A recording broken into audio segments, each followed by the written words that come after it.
Le 25 mars 1987, à 5 heures du matin, les sirènes d'alarme des voitures de police et des ambulances retentirent dans la rue 3520 North Archal, au nord de l'État de Philadelphie. Les regards des gens étaient rivés sur la scène depuis les fenêtres de leur maison, éclairées par les feux clignotants des voitures. L'officier James Hansen émergea, donnant l'ordre d'investir la vieille maison située à l'extrémité de la rue.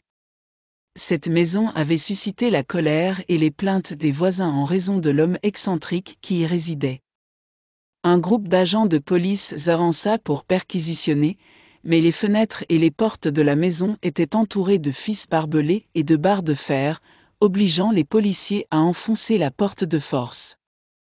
La police escortait une jeune fille maigre dont le visage exprimait la peur et la fatigue. Elle les conduisit à l'intérieur de cette maison qui, de l'intérieur, dégageait une atmosphère lugubre et une odeur nauséabonde. Au sous-sol, les policiers découvrirent deux jeunes filles à moitié nues allongées sur un lit délabré, leurs bras enchaînés à une colonne fixée au plafond. Les filles étaient anxieuses et commencèrent à crier, mais l'officier Dave Savage les apaisa. Il s'avéra plus tard qu'elle était Jacqueline Atkins et Lisa Thomas. Lorsqu'on leur demanda s'il y avait quelqu'un d'autre retenu dans la maison, elles pointèrent du doigt, tremblantes, un coin sale du sous-sol recouvert de sacs de terre. L'officier Maxwell Azalea retira ses sacs pour découvrir un panneau de bois en dessous.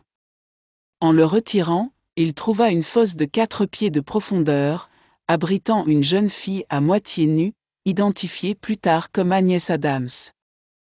L'officier ordonna immédiatement les premiers secours pour les 3 filles, tandis que l'officier Dave Savage se dirigeait vers la cuisine pour collecter des preuves. La cuisine était dans un état déplorable, avec des ustensiles et des couteaux jetés partout.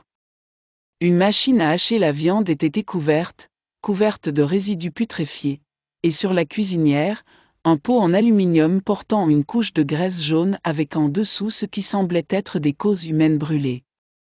L'officier ressentit une stupeur, se demandant s'il était possible que cela soit des restes humains. La réponse choquante vint lorsqu'il ouvrit la porte du réfrigérateur et trouva un bras et un pied humain enveloppés dans un sac en plastique portant l'inscription « Nourriture pour chiens ».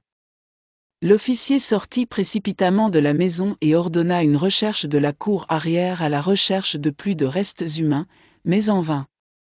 Quel était le mystère de cette maison et qui en était le propriétaire?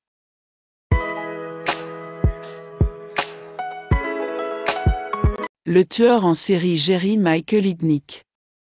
Jerry est né le 22 novembre 1943 dans la banlieue d'East Lake à Cleveland, dans l'Ohio, aux États-Unis.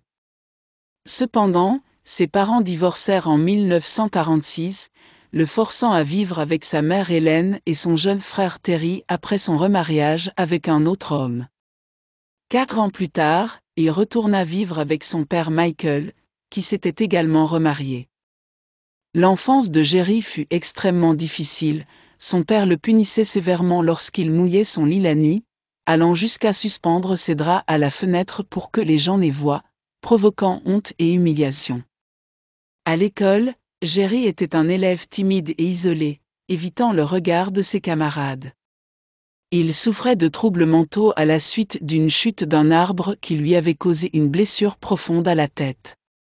Malgré cela, il était très intelligent, avec un quotient intellectuel de 148, encourageant son père à le soutenir pour rejoindre l'académie militaire de Staunton en Virginie à l'âge de 14 ans. Il y passa 2 ans avant de retourner terminer ses études secondaires, mais s'ennuya et décida de s'enrôler dans l'armée à l'âge de 17 ans. Il y servit pendant 13 mois, puis postula pour rejoindre la police militaire, mais sa demande fut rejetée. Cependant, il décida de se tourner vers le domaine médical et fut envoyé à l'hôpital militaire en Allemagne de l'Ouest, où il obtint son diplôme d'infirmier qualifié. En août 1962, Jerry a connu des problèmes de santé, ressentant un violent mal de tête, des nausées et une vision trouble.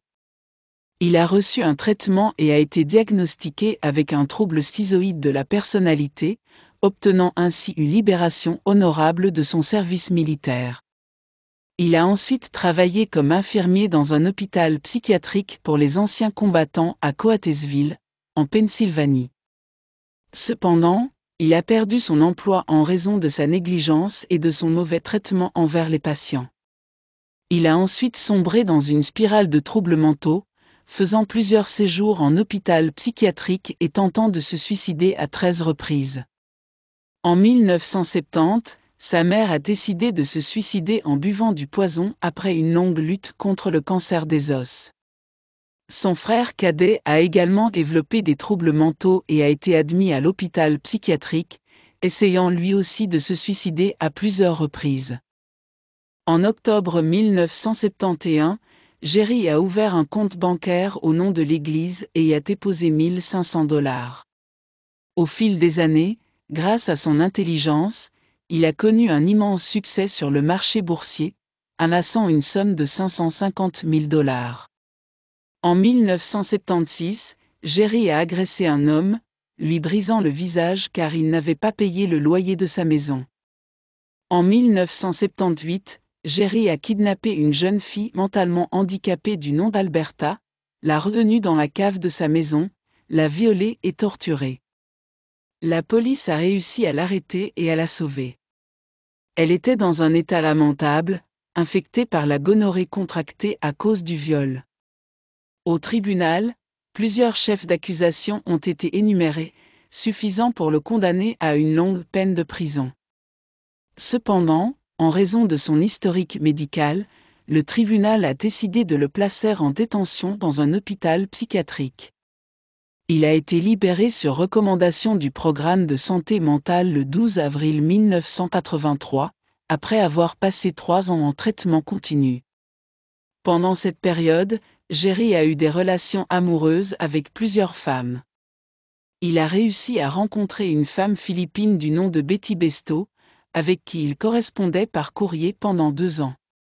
Elle est venue de son pays pour se marier avec lui le 3 octobre 1985, et ils se sont installés dans l'État du Maryland. Cependant, leur mariage n'a pas duré longtemps. Betty a rapidement découvert que Jerry la trompait avec de nombreuses prostituées. La goutte d'eau a été lorsque Betty l'a surpris avec 3 prostituées d'origine africaine dans leur lit. Elle a demandé le divorce, mais il l'a frappée et l'a violée. Cela l'a poussée à demander de l'aide à la communauté philippine en Amérique, qui l'a soutenue. Elle a finalement obtenu le divorce en janvier 1986. Au milieu du chaos vécu par Jerry, il a soudainement découvert qu'il était le père de 3 enfants. Cela s'est produit lorsqu'il a été confronté à une action en justice 1 an après son divorce. Son ex-femme, Betty, a demandé une pension alimentaire pour leur fils, qu'elle a nommé Jesse John Desto. De plus, une certaine Jill Linco prétendait avoir eu un enfant de lui, nommé Gary Jr. En plus de cela, une fille nommée Maxine Davison était également mentionnée, affirmant que son père était Jerry, et sa mère, Angela Davison, aurait été exploitée par Jerry en raison de sa vulnérabilité mentale, lui ayant promis le mariage. Après les procès, Jerry n'a pas été autorisé à rencontrer ses enfants, provoquant chez lui une profonde tristesse et une grande colère envers ces femmes qui avaient caché ses enfants, ainsi qu'envers le système judiciaire qu'il avait issu. Le début de la série d'enlèvements et de meurtres. Tout comme un mari prépare la maison pour accueillir sa nouvelle épouse et partenaire de vie, Jerry a préparé sa maison. Il a fixé des barres de fer aux fenêtres et aux portes, creusé une fosse de 4 pieds de profondeur dans la cave de sa maison, et acheté de nombreuses chaînes et entraves. Tout cela dans le but de former une famille malheureuse dont il serait le contrôleur. Le 25 novembre 1986, alors qu'il se promenait dans sa Cadillac dans une rue voisine de sa maison, Jerry a remarqué une jeune fille à la peau sombre, mince, debout au coin de la route. En observant sa posture et sa cigarette, il a deviné qu'elle était une travailleuse du sexe. Il s'approcha d'elle en voiture et la tenta avec de l'argent pour passer du temps avec lui. Chez lui, Alors qu'elle se rhabillait en préparation de partir, Jerry réussit à la contourner par derrière, plaça ses mains sur son cou, la menaça de mort si elle ne suivait pas ses ordres, et la conduisit jusqu'à la cave. Il attacha ses mains et ses pieds à des menottes fixées à un tube rouillé au plafond de la cave. Avec Josefina, la malheureuse, Jerry utilisa une combinaison d'intimidation et de séduction. Parfois, il la frappait violemment, d'autres fois, il la traitait avec douceur, lui disant qu'il était un homme injustement abandonné par tous, que l'État lui avait pris ses enfants de force, et qu'il voulait rassembler un grand nombre de femmes pour former une famille heureuse. Josefina essaya de le persuader en parlant jusqu'à ce qu'il ait confiance en elle. Quand il la libéra de ses entraves, elle se précipita vers la fenêtre en criant à l'aide, mais il la saisit, la frappa violemment, la traîna et la jeta dans la fosse étroite. Il la recouvrit d'une planche en bois et plaça des sacs de terre pour l'empêcher de s'échapper. Il la sortait et la ramenait de temps en temps pour la dompter et la rendre soumise. Le 3 décembre, alors que Josefina était recroquevillée dans l'obscurité de la fosse, elle entendit des pas et les cris d'une autre fille. C'est alors que Jerry ouvrit le couvercle de la fosse et la tira dehors pour la présenter à sa nouvelle captive, qu'il attacha de la même manière. Elle s'appelait Sandra Lindsay, âgée de 25 ans. Jerry ordonna à Josefina de la surveiller, sous peine de punition. Au fil du temps, Josefina devint l'amie intime de Jerry, obéissant à tous ses ordres. Elle l'aida à torturer les femmes et développa peut-être le syndrome de Stockholm. Après 20 jours, Jerry réussit à attirer une nouvelle victime de la rue. Il repéra une jeune fille traversant la rue, cette fois-ci ce n'était pas une prostituée comme les précédentes, mais une innocente qui tomba malheureusement entre ses mains. Alors qu'il tentait de s'approcher d'elle et de la séduire avec de l'argent, elle se mit en colère contre lui. Pour réparer la situation, Jerry l'invita à prendre un jus dans un restaurant voisin pour s'excuser.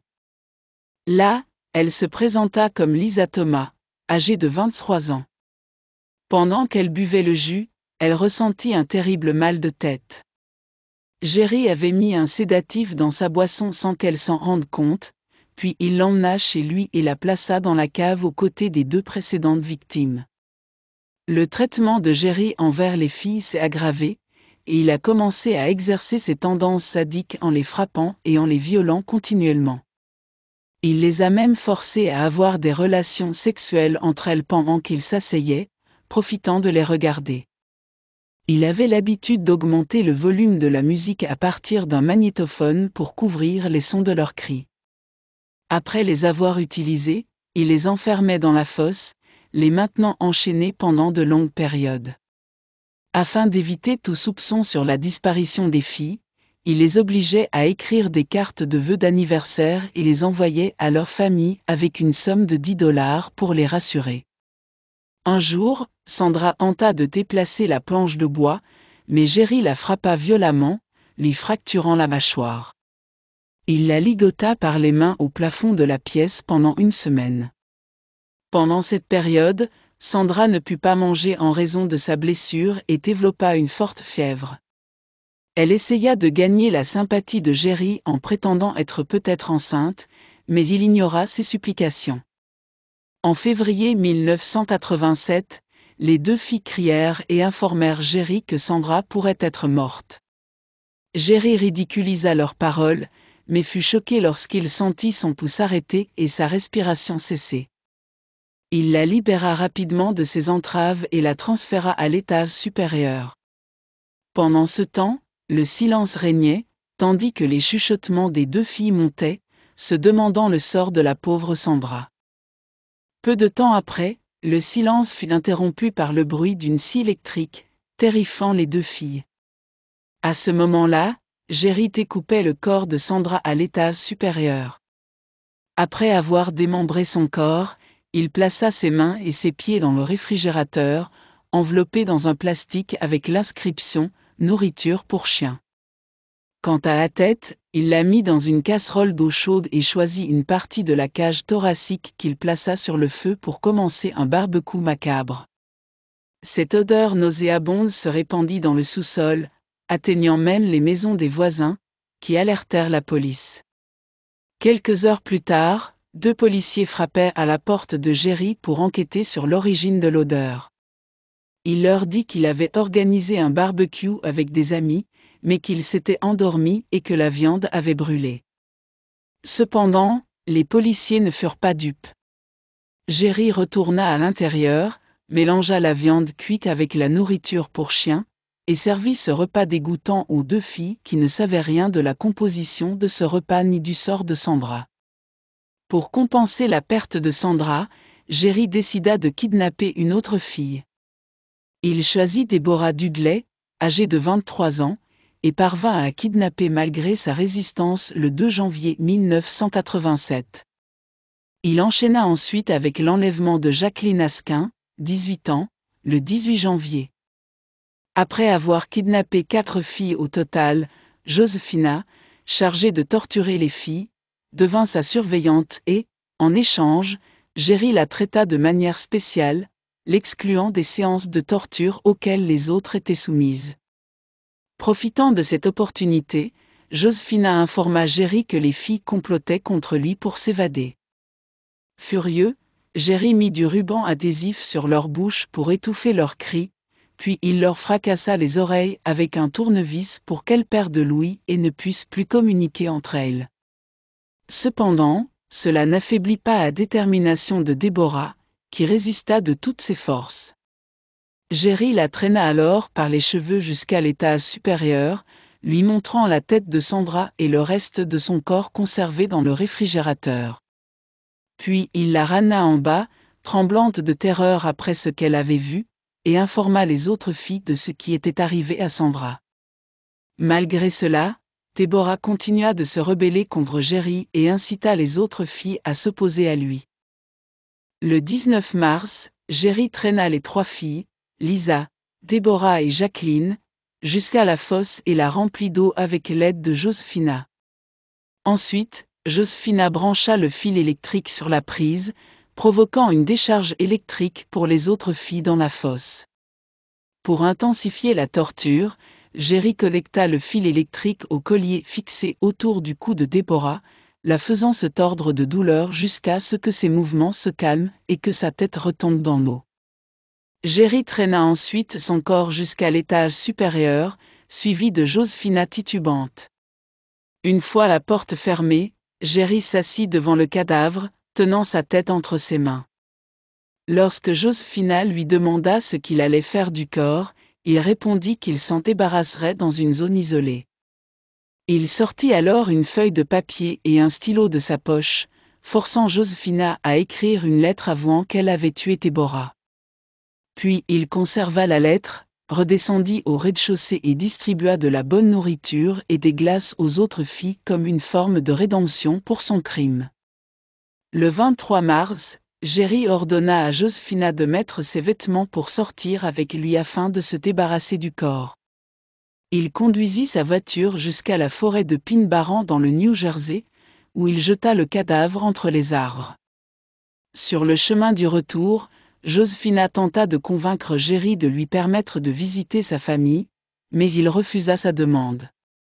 Cependant, elle essaya par tous les moyens de lui montrer son amour et sa soumission.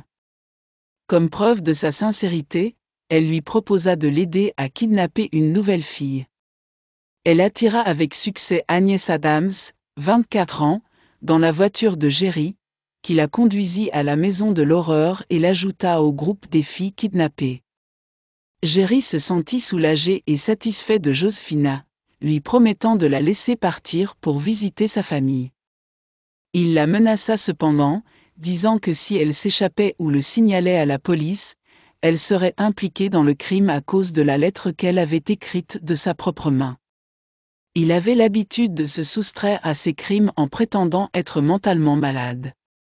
Le lendemain, Jerry conduisit Josefina à la station-service, lui disant qu'il attendrait là-bas pendant qu'elle rendrait visite à sa famille et reviendrait vers lui. Josefina sortit de la voiture pour respirer l'air de la liberté, se précipitant vers sa maison avec des pas hésitants car ses jambes étaient habituées aux entraves. Quand elle arriva chez elle, son ami Vincent Nelson la reçut. Lorsqu'il lui demanda où elle avait été tout ce temps, elle lui raconta ce qui s'était passé dans la maison de l'horreur, comment Jerry l'avait torturée avec les autres filles kidnappées. Vincent, furieux, décida d'aller lui-même donner une leçon à ce criminel, mais Josefina le persuada qu'elle allait informer la police pour qu'elle puisse faire sa part en le faisant arrêter. Effectivement, Josefina appela la police depuis un téléphone public, et 2 agents de police arrivèrent rapidement sur les lieux. Lorsqu'elle leur raconta ce qui lui était arrivé, ils eurent du mal à la croire. Comment une jeune fille aussi élégante pouvait-elle prétendre avoir été kidnappée?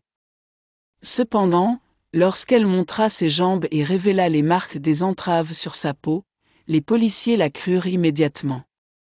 La voiture de police se dirigea vers la station-service, et lorsque les policiers ordonnèrent à Jerry de sortir de sa voiture, il le fit en levant les mains en l'air, prétendant que sa licence de conduire était expirée et qu'il avait quelques infractions mineures.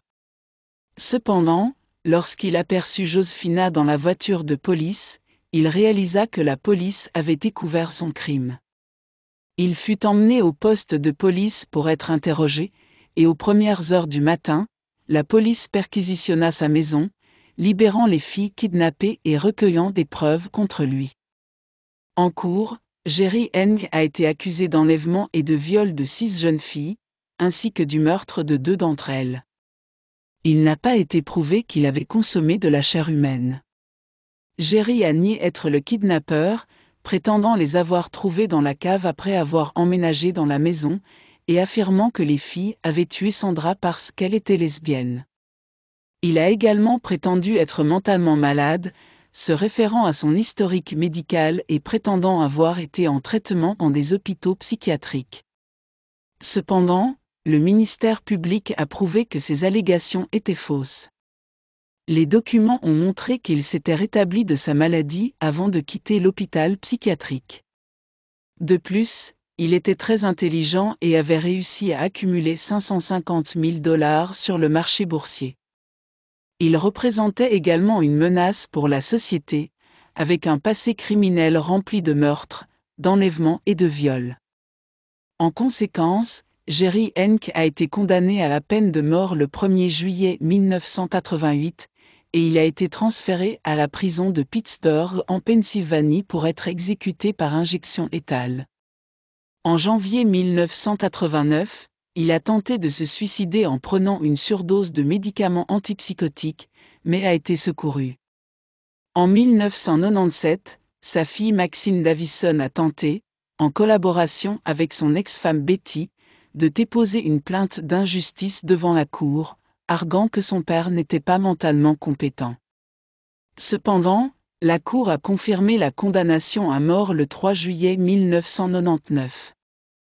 Le 6 juillet 1999 à 20h, après avoir terminé son dernier dîner, Jerry Eng a été conduit par 2 officiers de police dans la salle d'exécution. Là, un autre officier l'a installé sur la chaise d'exécution. Avant que le poison ne soit injecté dans son corps, un prêtre s'est approché de Jerry, lui demandant de confesser ses péchés pour obtenir le pardon. Cependant, Jerry a refusé et a détourné le regard vers la seule fenêtre de la pièce, sans savoir que ses victimes, les jeunes filles, le regardaient à travers la vitre teintée. Elles l'ont vu se débattre de douleur alors que la lumière de ses yeux s'éteignait, et son décès a été prononcé à 22h30. Curieusement, aucun de ses proches n'a réclamé son corps.